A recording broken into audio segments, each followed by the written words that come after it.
When Star Wars was first introduced in, 1976 through advertising, it came out in 1977, it was billed as the story of a boy, a girl, and a galaxy. And, essentially that is what it's about. If you consider Ponda Baba a boy, and you consider that third Ugnaught to the left a girl, and, okay, well, obviously we're talking about Luke and Leia, Luke being the boy. We need to talk about Luke here. We need to talk about our boy Luke, and what we need to talk about our boy Luke is his hair, and his hair when it's translated into a toy. Now, there have been many videos done on the many different hair colors and iterations of the vintage line, or the original line, whatever you want to call the one that Kenner put out in the 80s these days.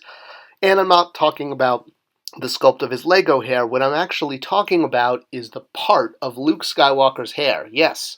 Well, I guess we have to look at the evolution of his hair. He obviously starts off a little bit more shaggily, a little more 70s, and his hair is kind of, in that teenage rebellious, young man, get a haircut modes.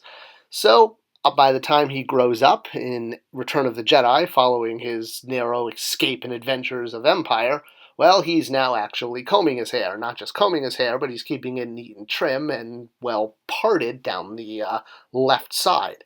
This is his iconic look. His hair has a very clear part. It makes it very different from the way he had his hair in A New Hope or even Empire. Alright, so why am I obsessing over Luke Skywalker's hairstyle, and particularly the part that goes the middle? Well, that's partially because that's his iconic look from Return of the Jedi, even noting that it's captured in some of the auxiliary material like the comic book adaptions. And very much so in the original vintage action figure. Part clearly on the left side, over the left eye, just like in the card art. It's pretty much an exact replica of what you're seeing there, even though you can't quite make out the fact that that's Beto, not Greedo, in the background. But that's not important. That's a video for another time. The point is, this Luke Skywalker was the best Jedi Luke Skywalker for like 40 years.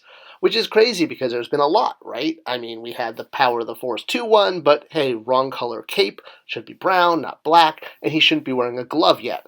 This version was great, but almost impossible to find and impossible to keep because the glue eventually wore off and the blister would fall off. Yay, limited edition collectible that I had that's worthless. Don't let me start it on this one while we finally recognize that Death Star 2 has that little folding tunic and different belt. Well, yeah, this is a deleted scene, and while you could say it's really well done, it's still not hitting the ball, nor is this one with the blaster mark from the sail barge paired with the Rancor bone from the Rancor pit. So, 2 Lukes in one. I guess, hey, why not? Well, we're back to Death Star 2, and at least again recognizing that there is a fold-over cloth, and it even gets folded up at points, so points for that. Oh, yay, finally Death Star 2 Luke, but on the wrong card. There we go, we fixed it. Now it's called Endor Capture Luke. Great, but we finally have a Jedi Luke, but we don't have Jabba's Palace Jedi Luke. That we have to get with this 3-pack, but let's slap that on a vintage card. There we go. Everyone's happy. Yay, it took 40 years to get a really good Jedi Luke action figure after the original one from Kenner. All right, so why am I giving all this background? Well, not only has Jedi Luke had lots of variants over the years, both the vintage and modern figures, the reason that I want to deep dive into him is because of this particular Jedi Luke figure. It's the one I kind of left out in my rummage there through all of them. Well, I guess I didn't do the electronic one with the humpback and cape, but that's not important right now. The point is, this version, which was billed as the Jedi lightsaber construction Luke, which was Luke in the cave in the beginning of Return of the Jedi, building his lightsaber. Oh wait, you don't remember that? Well, that's because it was a deleted scene. And we got a figure based on this deleted scene from Hasbro on a vintage card in the vintage collection. Still not nailing Jedi Luke quite right, notably the long sleeves. He does not wear sleeves in his Jedi cloak, it's sleeveless.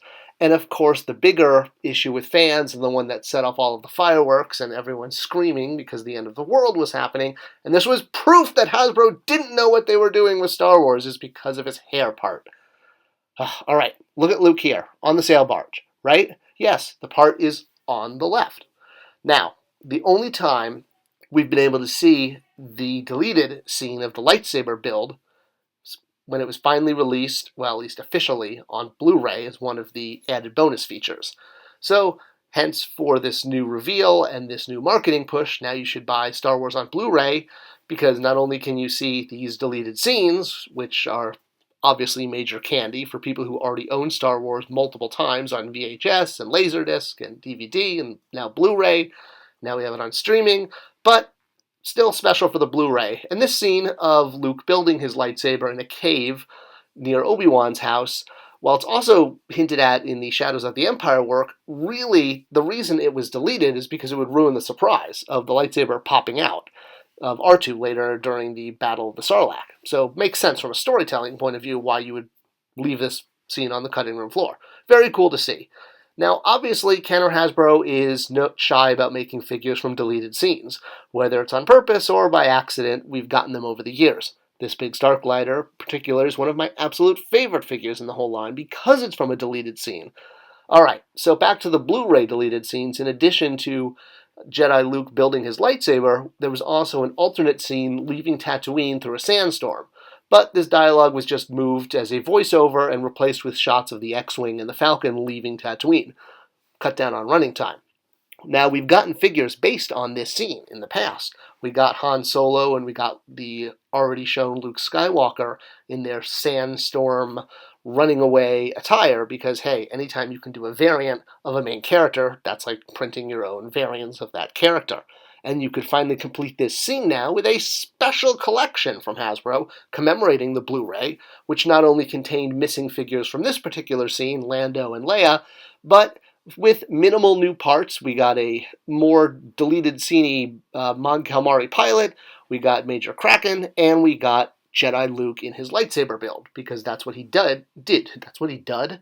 That's what he does in the deleted scene. Well, that still left the issue with the part. This figure parts his hair on the right, not the left. Now, we know from action figures made of Luke Skywalker in his Jedi outfit, there is one time when his hair is parted on the right. That's what this figure was supposed to represent in the first place. The fact that it was put into the deleted scene Blu-ray collection was because the figure was available. And one of the big issues fans had was the fact that the hair is parted on the right side. Well, again, if you look at the scene of Luke escaping on the sail barge, and this picture makes looking at this scene just even more fun because, hey, it's got another hero in it. All right, again, look at that. His hair in this shot is parted on the right. It's because with the winds blowing and then the camera's going and the Sarlacc belching, hey, look, Luke's hair blew to the other side. That's what this figure is meant to represent. It was supposed to be sail barge battle Luke. And it was billed that way on the package, the hair would make sense. But as just standard Jedi Luke, it looks like his hair is parted on the wrong side.